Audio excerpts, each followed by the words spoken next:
Kamunglomdaga itaw sum chatpa itaw mai thana hangi aina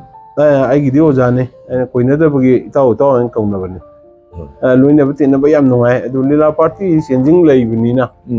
senjing khaga sum leine adu akoi gi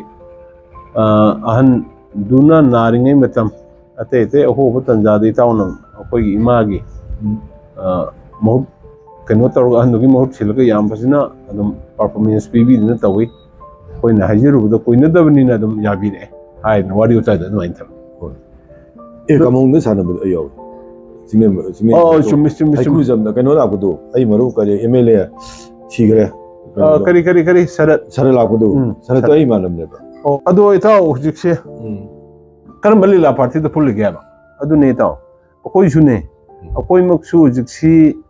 Sehi humfu si naksal hayang si tangay aduna isana sumna sisa ba dress powda era me minaha mangina mi kana mo kaina mafam matam no purok pujane taw se akoi bawdu jigli lada nahagi character kumning ngtre an saba seng na harabda hantakki Manipur state Shimang Lila Council ga kusandar ga state kala academy gi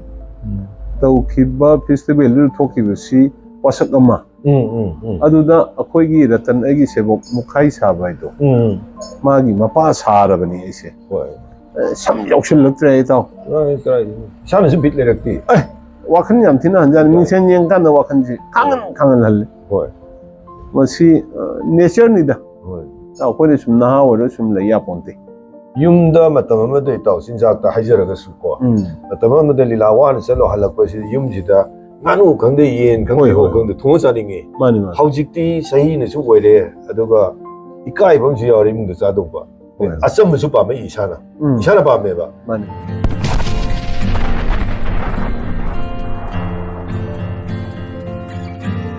oren chala jo ko phoga luhung phok to re ya debari da aduga mchang ro khare de no pidu PD akoi chai dine to PD am naras pare isanu padu hujik pul lebro sida ite tang trai thoi de la kani ada ma trai thoi de la pa se da ni pi me ne sala ga hajeru rani request to rani nan to ro ge hai ga no moi ni pala ka ne to ku no hai engage ne hoi moi sahi ya me ne option ya potre san fa ya me sahi ku thawani Contramanga the mayum pan bagi matam se kunha tak to hongdoi contract stroke ada ma di sangdaba uji pa kha ahum tha do ne na course kan to ri ba da pa da hoine aduga hongam ma sang do magi masan nupi atum bi ne bese yar host hom de ne poise hoine marak tu na secondary ho ja oi ba ada leita bam da ale aduna poponi jing ni pa Kano itai mabi mulagi thabak pi pension kuire da 17 da ko ma se ya mi gaino ai sei lo ba chama pension lei sei hu pu ja toi mane ma kamung lom daga itaw sum chatpa itaw mai thana hangi aina ai gi dio jane aina koina da bagi itaw an kauna bani loina bati na bayam nungai adu lila party senjing lai binina senjing khaga sum leine adu akoi gi ahan duna naringai matam ate aho butan jadi taw nam akoi gi ima gi mo kano tawga handugi mahut silga yam fasina adum performance pb dina tawi koina hajiru da koina dabni na adum yabire hai no wari uta da no intam e kamong da sana bu ayo sine oh chumi ai jam da kano la kudu ai maru kare mla chigre kari sarat la kudu sarat ai malam ne ba yam tinara ko ne ma se sarat yam tinari je tain te sarat si tamingong da oja wera me ba nang na tai ma si tamingong ta ya ba adu sakan ma thing na ne ba adu de gi tinara ko na kuira bai wani yam lu na tinagi bne mai pot le po ko samju samidna isi samju sarat to Koi ubdaga devan nang kani kwa chage ka to no po adu ma ke no ni ne mara thi ma si uji ke ranjele ne kari se ma le ma di wa do ne ba ti ranjele ira lan ka ne mai lamba le ti hoi sar ni ya ma ne ba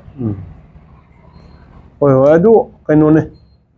daw machine we adu itaw hujikse kan mali la party da pull gya ba ai si kano gi hal loina le re ꯑꯩꯈꯣꯏꯒꯤ ꯑꯄꯨꯟꯕ artist association ꯂꯩ ꯑꯦꯀꯥꯇ꯭ꯔꯦꯜ ꯍꯥꯏꯔꯒꯁꯨ ꯈꯪꯅꯩ ꯑꯗꯨꯗ ꯑꯉꯥꯡꯃꯛ ꯅꯠꯇ꯭ꯔꯕꯅꯤꯅ ꯑꯃꯗꯃꯨꯛ ꯌꯥꯎ ꯏꯀꯥꯏꯒꯨꯝ ꯀꯔꯤꯒꯨꯝ ꯇꯧꯕꯗꯒꯤ ꯀꯅꯥꯒꯨꯝꯕꯅꯁꯨ ꯌꯥꯎꯁꯤ ꯈꯣꯠꯁꯤ ꯄꯪꯍꯧꯕ ꯍꯧꯋꯤ ꯑꯗꯨ ꯑꯣꯏꯔꯒꯁꯨ ꯅꯨꯡꯉꯥꯏꯇꯦ ꯍꯦꯃꯟꯇꯗꯨ ꯑꯩꯒꯤꯁꯨ ꯃꯇꯦꯡ ꯌꯥꯝ ꯄꯥꯡꯕꯤ ꯎꯀꯤꯜ ꯍꯦꯃꯟꯇꯗꯣ ꯈꯪꯉꯦ ꯀꯔꯤ ꯀꯔꯥꯡ ꯀꯦꯁꯀꯤ ꯑꯣꯏꯔꯣ ꯑꯃꯒꯤ ꯑꯣꯏꯔꯣ ꯃꯇꯦꯡ ꯄꯥꯡꯕꯤ ꯍꯣꯡꯕ ꯈꯣꯠꯂꯣꯡꯕ ꯊꯧꯗꯣꯛ ꯀꯔꯝꯕ ꯁꯦꯠꯂꯛꯏ ꯃꯥ ꯍꯦꯛꯇ ꯑꯗꯒꯤ ꯃꯥꯒꯤ ꯃꯄꯥ ꯂꯩꯇꯕ ꯃꯃꯥ ꯂꯩꯇꯕ ꯈꯣꯠꯇꯕ ꯑꯩꯈꯣꯏꯁꯨ ꯍꯦꯛꯇ ꯌꯨꯝꯗꯧꯅ ꯌꯥꯎꯔꯨꯏ ꯍꯥꯏꯔꯤꯕ ꯑꯗꯨꯅ ꯑꯩꯈꯣꯏꯁꯤ ꯍꯧꯖꯤꯛ ꯍꯦꯔꯣꯅꯤ ꯃꯄꯥꯡ ꯁꯥꯕꯅꯤ ꯅꯍꯥꯅꯤ ꯌꯨꯠ ꯑꯣꯏꯔꯤ ꯍꯥꯏꯔꯗꯤ ꯑꯃꯗ ꯆꯣꯡ ꯌꯥꯏꯗꯣ ꯑꯍꯜ ꯑꯣꯏꯔꯕꯅꯤꯅ ꯀꯩꯗꯧꯔꯨꯗꯒꯦꯅ ꯑꯍꯟ ꯁꯥꯗꯅ ꯍꯋꯥꯏꯅ ꯄꯥꯝꯖꯕ ꯑꯥꯔꯇꯤꯁꯁꯤꯡ ꯂꯥꯛꯄꯗ ꯇꯥꯛꯄꯤ ꯇꯤꯛꯄꯤꯔꯒꯦꯅ ꯑꯗꯨꯃꯥꯏꯅ ꯇꯧ ꯂꯩꯖꯔꯤ ꯃꯥꯅꯦ ꯆꯨꯝꯃꯦ ꯑꯗꯨꯅꯦ ꯏꯇꯥꯎ ꯑꯩꯈꯣꯏꯁꯨꯅꯦ ꯑꯩꯈꯣꯏꯃꯛꯁꯨ ꯍꯧꯖꯤꯛꯁꯤ ꯆꯍꯤ 60ꯁꯤ ꯅꯛꯁꯜꯂꯛꯑꯦ ꯍꯌꯦꯡ ꯍꯪꯆꯤꯠꯇ ꯉꯥꯏꯔꯦ ꯑꯗꯨꯅ ꯏꯁꯥꯅ ꯆꯨꯝꯅ ꯁꯦꯠꯆꯕ ꯗ꯭ꯔꯦꯁ ꯐꯥꯎꯕꯗ ꯑꯦꯔꯥꯏ ꯅꯍꯥ ꯃꯥꯟꯈꯤꯅꯕ ꯀꯥꯟꯅ ꯀꯥꯏꯅ ꯃꯐꯝ ꯃꯇꯝꯗ ꯄꯨꯔꯛꯄꯖꯥꯠꯅꯦ ꯏꯇꯥꯎꯁꯦ ꯑꯩꯈꯣꯏ ꯐꯥꯎꯕꯗ ꯍꯧꯖꯤꯛ ꯂꯤꯂꯥꯗ ꯅꯍꯥꯒꯤ ꯀꯦꯔꯦꯛꯇꯔ ꯀꯨꯝꯅꯤꯡꯉꯛꯇ꯭ꯔꯦꯕ ꯑꯍꯟ ꯁꯥꯕ इसें सेंना हायरबदा हंतकी मणिपुर स्टेट सुमांग लीला काउंसिल गा कुसमनरगा स्टेट कला एकेडमी की तौखिबा फेस्टिवल थोखिबसी वासक अमा अदुदा अखोयगी रतन एगी सेबोक मुखाई साबाइदो मागी मपा सारबनी ऐसे सम यौसलक्त्रे इताव सानसु बिट लेरक्ति वाखन याम थिना हंजान मिंसेन येंकान वाखनजी खांगन हल्ले मसी नेचर निदा अखोयने सुम नहा ओरो सुम लैया पोंते युमदा मतम अमदे इताव सिंजाकता हाइजरगसु को मतम अमदे लीला वान चलो हलकपसि युमजिदा nganu khangde yen khangde ho khangde thonga chaninge mani haujikti sahi ne chu oire aduga ikai bam ji yari mung da chadokba asam su pa mai isana pa me ba mani asam ba iron kolo meite yi sang du pa me o mo te yen no te de ayu tam tam sara ga nungdang da thanami me nungdang no setari ne ba mani haujikti amutang sa ba tuma man di sa su man de yadre si matam ne yadi isana mani de phi mak ta jin khongra adu ada mukhai toram do ikai tak to we ba तोरमिने इताउ the ngरang na handani tokriba hujing musu selam gini selamni jajat jin shekaire adagi furit chut namme duga mong dum tai bi taw gi body structure pan bi ga ja hodok tre yam to we bi taw di style je hoi adum ujik su dum na ha budi dum mali sehi duna khetang up ujerga su ko na ha di dum male asoi bi se sina khogi asoi bi se samga skin ga hoi Skin khoi section de da lila chalu raga makeup tai thok na hing tum ni de no nongala ga kano lila ma pham de pisung ye ko da yaw ri ge mani